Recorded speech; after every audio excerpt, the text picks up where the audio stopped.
Okay, today is Wednesday, March 3rd, 2021. And I am going to be calling the North Andover Commission on Ability Assistance meeting to order. I'm going to start by reading some legal stuff that the governor put out because of open meeting laws that they're now having us do at the top of each meeting. Pursuant to Governor Baker's March 12, 2020 order suspending certain provisions of the Open Meeting Law, General Law, Chapter 30A, Section 18, and the Governor's March 15, 2020 order imposing strict limitation on the number of people that may gather in one place, this meeting of the Commission on Ability Assistance will be conducted via remote participation to the greatest extent possible. Specific information and general guidelines for the remote participation by members of the public and/or parties with a right and/or requirement to attend this meeting can be found on the town's website at www.northandoverma.gov. For this meeting, members of the public who wish to watch the meeting may do so on their televisions by tuning to Comcast Channel 99 or Verizon Channel 28, or online at www.northandovercam.org/our OUR-channels CHANNELS CAM/ed/schedule. No in-person attendance of members or the public will be permitted, but every effort will be made to ensure that the public can adequately access the proceedings in real time via technological means. In the event that we are unable to do so, despite best efforts, we will post on the Town of North Andover website an audio or video recording, transcript, or other comprehensive recording of proceedings as soon as possible after the meeting. If the public would like to participate in public hearings, please email your questions, comments prior to or during the meeting to the town clerk at town.clerk@northandoverma.gov. The question comment will be read during the proceedings and responded to accordingly. I'm going to add that that is the town clerk's email. We do not have an official email for the commission. So if you do have a question, comment, or concern, and you email that to the town clerk, we will take it up at the next meeting. Unfortunately, we do not have emails for the commission, so we cannot provide you a real-time email. Okay, I'm going to call to order to make sure we have quorum. Stacy Leibowitz. Here. Linda Byers. Here. Jeff French. Here. Okay, I see a quorum. Myself, Phyllis Jones, as chair. I see a quorum present, so I will call this meeting to order. And we got an agenda, folks. All right. So let's hit the first jackpot issue. North Andover Commission on Diversity and Inclusion. Stacy. Okay, so still no meeting, though we did get an email from Denise Casey, kind of a commission update. Again, no meeting time scheduled, but I think they're still trying to deal with some of the issues from the last meeting that took place in December. I guess the town issued a scope of services in December and received responses from 2 consulting firms in January I think they're still trying to figure out their identity, to be honest. Okay. And with the help of the Merrimack Valley Black and Brown Voices, they have selected the firm's visions to work with them. They're working on some negotiations around that, and they'll let us know what's going on at that point. They've also been working with the Stevens Memorial, or I should say Denise has been working with the Stevens Memorial Library to create a book kit, because that was a topic that had come up about different kinds of books around diversity. So they're working on that. Okay. But that's really it right now. There's just nothing else going on. I think they're just trying to figure it out for the moment, and no other dates, nothing yet. So once we have a better, set of information around that, I'll let people know. If there's another meeting and what that looks like. But I think, interestingly enough, that they're really trying, after the controversy that happened in December, they're really trying to figure out what the next steps are. Okay. Well, I'm going to keep doing what we've been doing, and I'm going to keep it as a bullet point on the agenda to That's give you fine. the opportunity to, even if you're saying no no news type of a thing. So thank you for being on top of that. I appreciate Sure. it. Now we're going to have school department special ed update, Parents Advisory Council. First off, Linda, were you ever able to connect independently? I know it's kind of weird with different schedules and everything. It is. We did connect, and I think that. So here's the thing. She does want to be part of if we do. I'm not sure what you call it, but when you go in and do a whole at CAM. And She wants to be on ability assistance. Yeah. Yes. And so, but I think that the schedule that went out, kind of emails going around, were Saturdays. And that's going to be a problem for me right now. So I haven't accepted as far as a meeting on a Saturday. Well, we have, and we can discuss it a little bit further down when we get to the ability assistance program bullet point. But I need to connect with Ray a little bit better, a little bit as to what's going on, because we have, and when we get to it, we have 3 different groups. We've got the Cpac among the 3, that we've got people who are interested in being on the show. Right. I think she unfortunately Saturday. I understand Saturdays are not easy for you.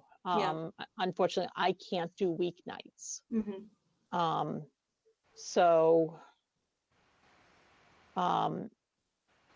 the question becomes: are you okay if Stacy steps in as co-host of the meeting, even though it's a school meeting? Yeah, Stacy, I hate to do that to you. Depends on the weeknight, though. Yeah. I'm also we'd be looking at Saturday morning tapings, just remotely.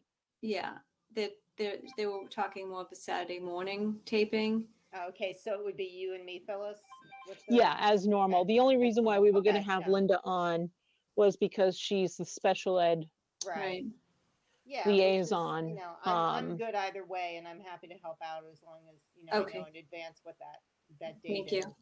Yeah, I'm still trying to flesh those dates out. Yeah. But again, we can, because things fill up rapidly with the family as well. Yeah, I hear you on that one.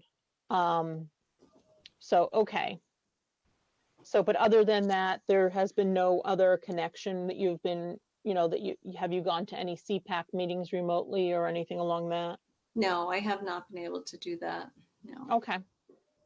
You work a real job like the rest of us do. So I'm working 2 full-time jobs right now, so it's just a little crazy. I just started, my law firm just got gobbled up into another law firm. And now I'm commuting back and forth to Framingham and working 60, 70 hours a week between at the office and at home, and still doing this. So, and everything else that's going on. So please do not worry about it. And if you see me looking strangely, you don't even want to see what my dog's doing. Anyway, I know that was just on a recorded line. Okay. Next up on the agenda is the North Andover Historic Society. And I sent around a couple of different attachments that were sent around and sent to us for different reasons.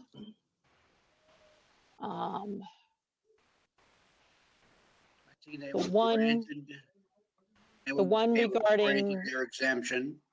yep, thank you. It's dated, it says regarding Caroline Stevens Center. And their exemption for a variance that they originally came to us with was granted on February 17th. You know, whoever was aggrieved by the information had 30 days to, you know, say something, but, you know, we voted in confirmation of that. So I wanted everybody to see that that went through. And I recommunicated again to the Historic Society that, you know, we're here if they want to talk to us about specific items, but that we're not going to be just out there to talk to them, you know, as everything happens, that come to us when there's an issue. Commission name change. Here's one we guys have been trying to do for a couple of years. And I sent around the proposed commission change that we would need to be putting before the town meeting that was drafted. And if you have it in front of you, great. If you don't, I'm going to read it. It's amending Article Roman numeral 20, which starts at Chapter 7, appointed town boards, and then discusses further at Section 11. And it reads North Andover Commission on Ability Assistance. She crossed out disability. She didn't cross out commission. I'll bring that to her attention. 7-11-1, a commission on disability issues of an infinite but odd number shall be appointed by the Board of Selectmen for 3 overlapping terms. Assuming we correct the typo of taking out the word commission so that it's not in there twice, does anybody have any questions, comments, or concerns regarding what was drafted by town council? No. No. Okay. I'd like to put this up for a vote that my motion will include to inform the town council that the typo exists and that she should correct it. And with my motion combined with the taking of the vote, I'd like to see if everybody is in favor of putting forth this request at town meeting. So what I'm going to do is I'm going to call names and have you, you know, state your vote one way or the other. Stacy Leibowitz, Aye. Linda Byers, Aye. Jeff French, Aye. and Phyllis Jones is chair. Aye, the ayes have it. I will contact town council, let her know about the typo so that she can correct it. And we'll have that put forth during town meeting. And hopefully we'll all be able to be there to explain why this is important to us. Yeah. We've come a long way, gang, getting that done. So kudos, we're finally one step closer. Next, we have ability assistance. Cpac, the North Andover Cpac is, you know, willing to be a guest of ours. They've had a lot of changes and updates over the past 6 months to a year to their organization. So we're going to have them back on board. I know they were one of our first guests way back when we first started the show, but there have been a lot of changes. So they've agreed to have a show. The youth center doesn't have any specific programs that they offer to children who are considered disabled, but they do work with the children on a case-by-case basis to give them as much safe inclusion as possible. And the gentleman who I had spoken to about that also runs other sports programs that also work with things like the Special Olympics. And I had a nice 20-minute conversation with him. I asked him if he would feel comfortable having, you know, half-hour, 45-minute television show segment with us so that people were aware that the youth center is able to accommodate children. He gave me a few, stories about how, different children of different ability levels would come. Sometimes they would come with their one-on-one support coach. But that, he said that the entire building is considered ADA compliant.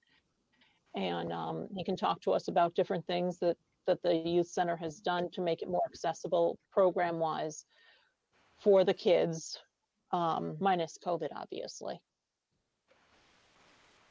And our town manager, we've been trying to get her on board. She was going to come on board, and the whole COVID hit and completely crashed the program.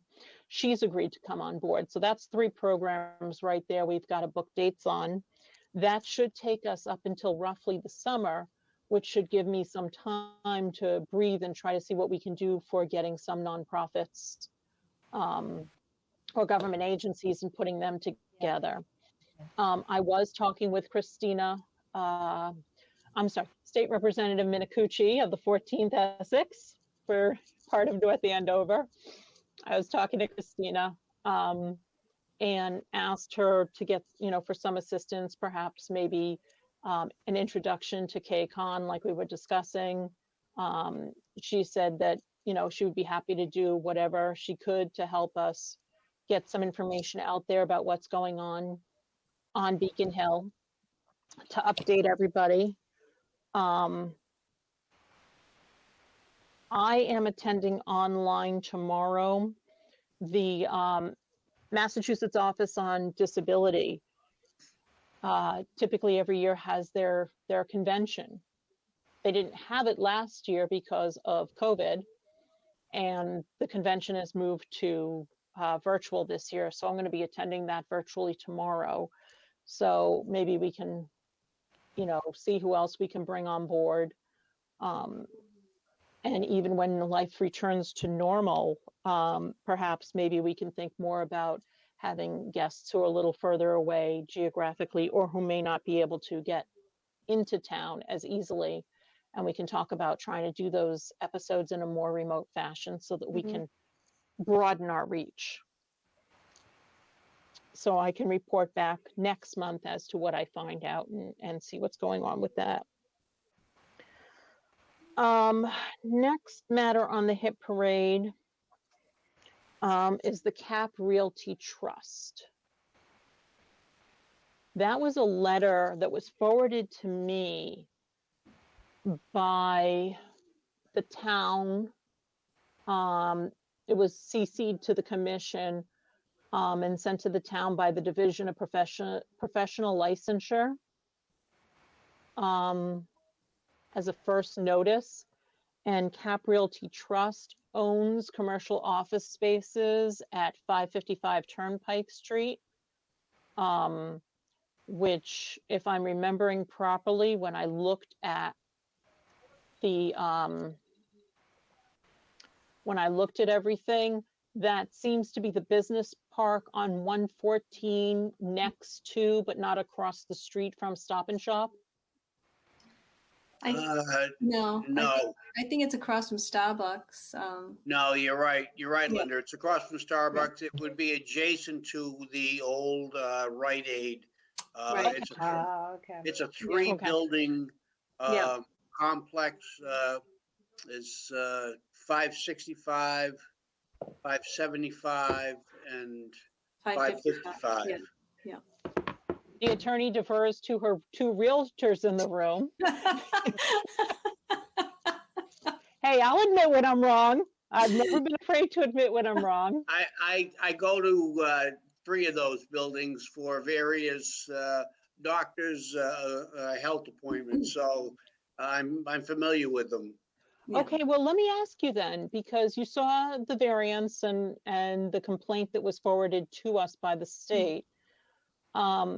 You've been to those buildings. You yourself have mobility issues. How are you finding those buildings? All 3 of those buildings are not in compliance with the law. Okay. They do not have any van accessible parking spaces there. And I noted in the Google photo that was attached to that letter that walkway at Mhm. that particular building, I believe, that was 565, was that I think building? it was 555. Okay, well, Yeah. that particular building, if you look at the walkway there, was pretty bad shape. Yeah. I happened to park in the space that was to the right-hand side of that walkway to go to an appointment. And when I get out of the car, I looked down and the walkway is pretty badly damaged. So Yeah. that's a trip hazard, even for somebody who doesn't have any Mhm. mobility issues. But that has always been like that. They have always had just those few parking spaces there.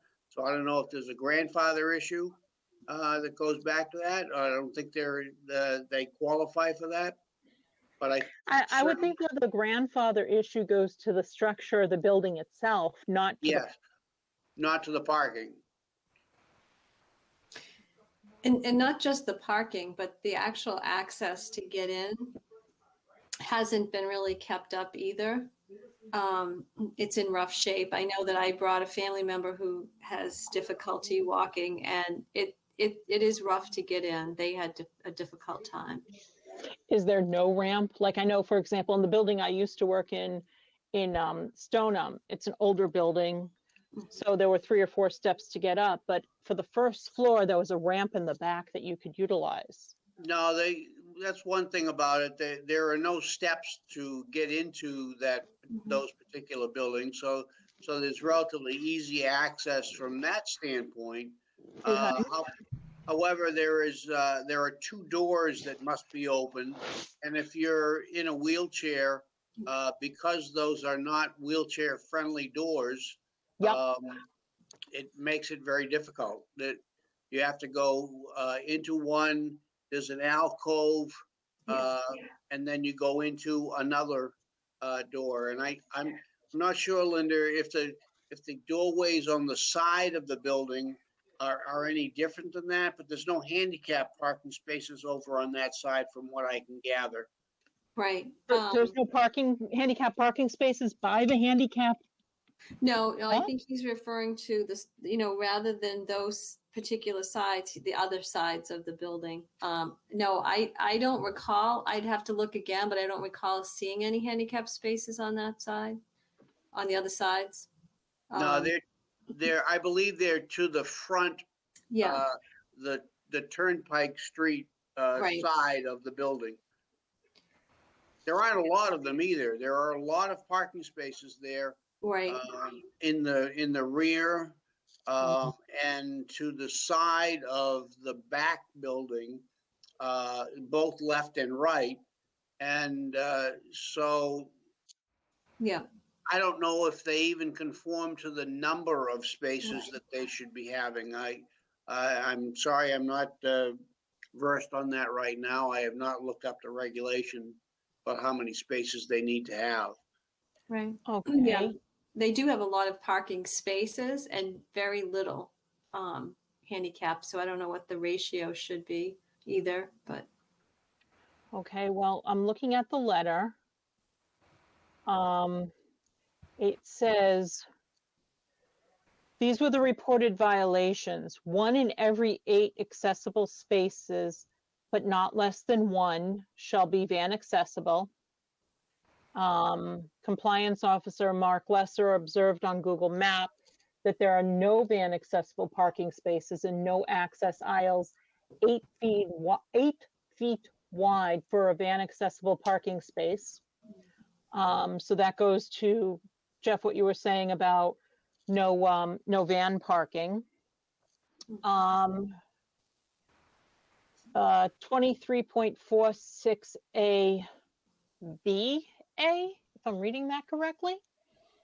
Parking access aisles shall be part of an accessible route to the building or facility entrance, shall comply with 521 CMR 20.00 accessible route.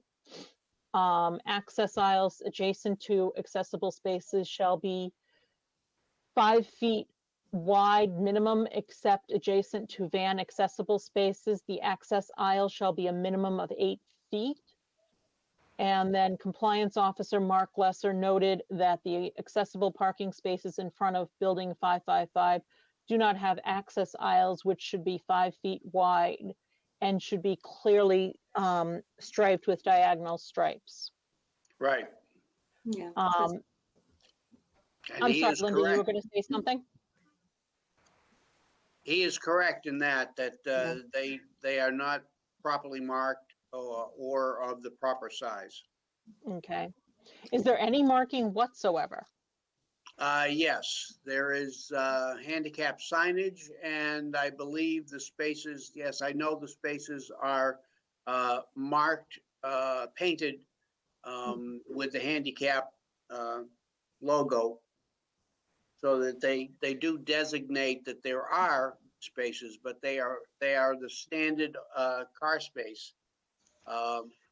But you don't have like a space and the painted aisle No, showing that No. it's blocked off, almost like a painted island, correct. and then another space. You No, don't there have is that. nothing. I don't believe I saw any of those on any Yeah, of 'cause the I'm looking at the buildings. picture right now. It's not. No. No, there aren't. Not there. Okay, The and two then the handicap next one, spots are right by the building and on the It's been opposite like side that. of that broken ramp. Yeah. Uh, It's been like that for a very long yeah, time. what a mess. Yeah. you know, we can say thank you to whoever's finally catching up on this stuff. Yeah. The next one was 2371. Whenever a passenger loading zone or parking area is provided, an accessible route to an accessible entrance is required. The complainant reports that bollards, BOLLARDS, were installed in the access aisle, which resulted in an obstruction of the access route to the accessible entrance. Okay, Jeff, Linda, I'm leaning on both of you as my realtors. What does that mean? You know, I looked again at the picture that he provided, and I did not see anything like that. Okay. So I'm not exactly sure what he is referring to. I would have to go to my dictionary and make sure of what his definition, or what a definition of a bollard was. Mhm. Let me see if we Google the word. So it's coming up as just, you know, like a pole that's highlighted in yellow. Yeah, Just- there are none in front of the 555 building. I was just over there to my audiologist, so I know that there are none at that particular building. Okay. When I look But- up the picture, I don't see that that would be on any of those buildings. No, I don't recall them at any of the entrances. No, in fact, I'm looking at it. The Yeah, I didn't only see thing any. that I'm seeing that could even be remotely thought of as a bollard is the mantling that holds up the handicap sign, but it's in the Exactly. middle of Yeah. grassy area. Yeah. Yeah, that would not be considered an accessible route. Right. Oh, you know what, as I'm looking at the picture, I'm wondering, because I'm seeing here how the two handicap spots on both sides of the walkway are placed with what looks to be like a painted island protruding out from the walkway. And I'm wondering whether or not they were thinking that if they did it that way, that, you know, the opportunity exists there for a van to be accessible because you have the walkway in the middle. Well, it's not properly striped anyway. I mean, they might have thought that, but it certainly No, I'm doesn't just, comply with the law. Right, and it would totally block anyone else from going in Yeah. if that's the way. I mean, if they needed the time to open up the van and let someone out, and nobody would be able to get in that. Yeah, it blocks everybody else if there's a Mm-hmm. delivery going on or if Yeah. there's other people. I mean, it makes no sense Yeah. because it should be on the side. But they may Allow have them to gotten get away in. with that because of that. You're right, Phyllis. I don't know. It's not I good. mean, not only that, but I can see, here's the other thing though, too. I'm looking at the image capture is in October of 2018. So we're looking at an image that's over 2 years old. I don't think it's changed.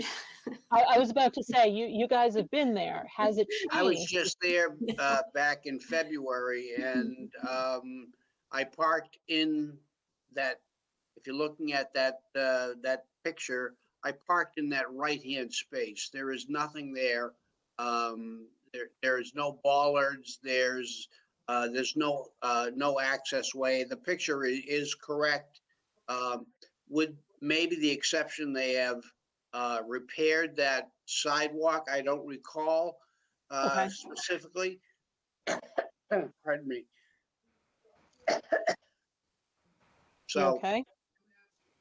yeah, we've had the painters here for a couple days, and they've been sanding, and there's Ooh. dust all over the place, and I'm coughing and sneezing, and so As my mother used to say, drink lots of water. yeah, that's what my wife says too. They must those Jewish women. That must be the way they. Okay, since this is being recorded, I'd like to put a disclaimer in there to protect Jeff. I am Jewish. Phyllis Jones, chair of the commission. Jeff's wife, Susan, is Jewish. That's right. And That's correct. the three of us are friends outside of the commission. So that is a joke that is between the three of us, and nobody should please take offense to that. Thank you. My Jewish husband often says, drink a lot of water too. You know, guys, you gotta lay, these are recorded. This is, you gotta, guys, lay I off the toss my Jewish. hat in there too. I mean, since I'm Jewish, All right, no Jewish I jokes then. believe in drinking a lot Okay. of water too. So Exactly. we're But all you know, on the this same page. this whole thing, Linda, with as she this takes whole a thing sip. with the parking spaces raises to me another question. There are numerous office buildings in this town, and I haven't visited very many of them, but I'm wondering if more of them would fall under this regulation. It wouldn't surprise me. The Yeah. Jefferson Park Right. buildings, the one that you initially thought Yeah. were across from Stop and Shop. Yeah. I don't know if any of those buildings would comply at this point, or if any of the other large office parks would do that. But certainly a lot of them have physicians' offices or offices where handicapped people would be visiting. So Yes. it probably should be something that maybe we as a commission could take a look at. And certainly whether or not there are doctor's offices, irregardless, it doesn't matter if somebody's going to visit an accountant, a lawyer, a that's doctor, true. you That's know, true. or somebody who does holistic, whatever. The building should be accessible within the confines of what the law states, for whatever reason, not just because of, you know, they're visiting the Correct. doctor. If it's open to the public, then it needs to comply with the law. Okay, let me ask this. The letter was obviously CC'd to us. It was CC'd to the Independent Living Center, which I'll be honest with you, I honestly don't know who that is. Maybe I'm thinking the senior center is who they sent it to. The complainant, who we don't know who that is, that is kept confidential for a variety of different reasons. And it was also sent to the local building inspector.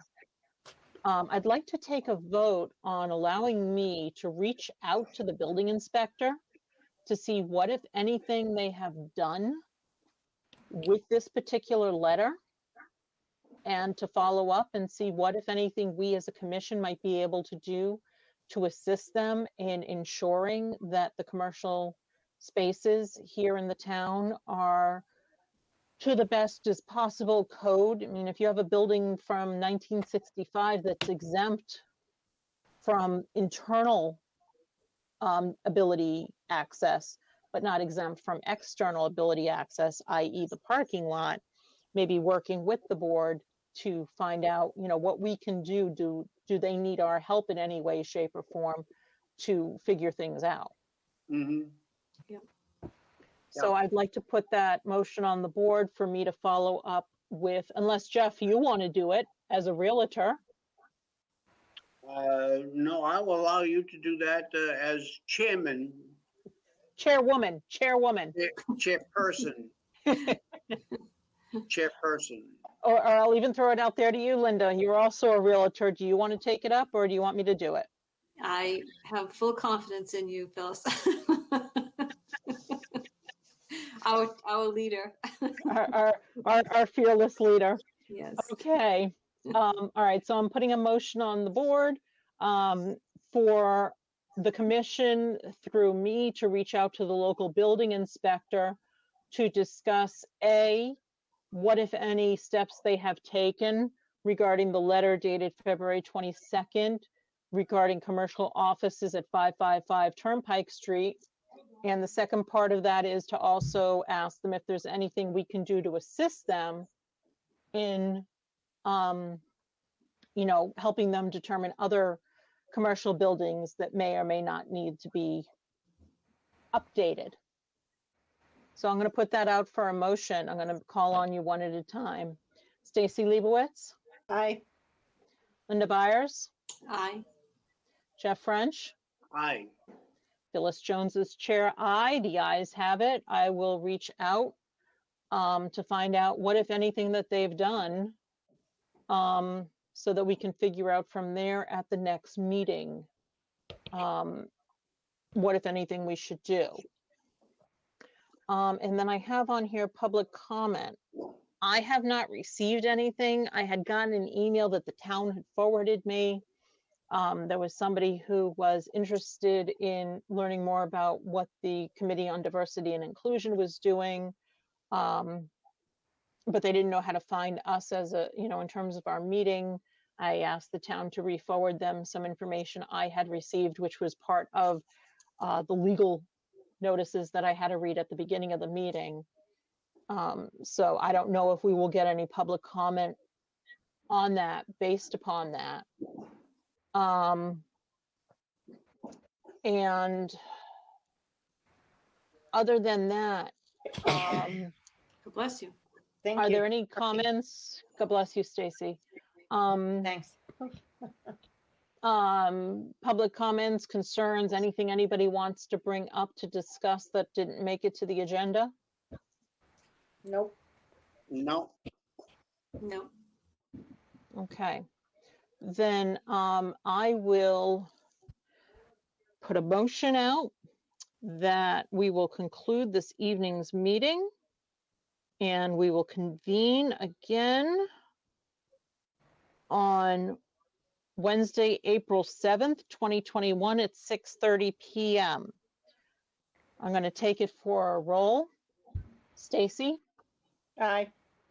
Linda, Aye. Jeff, Aye.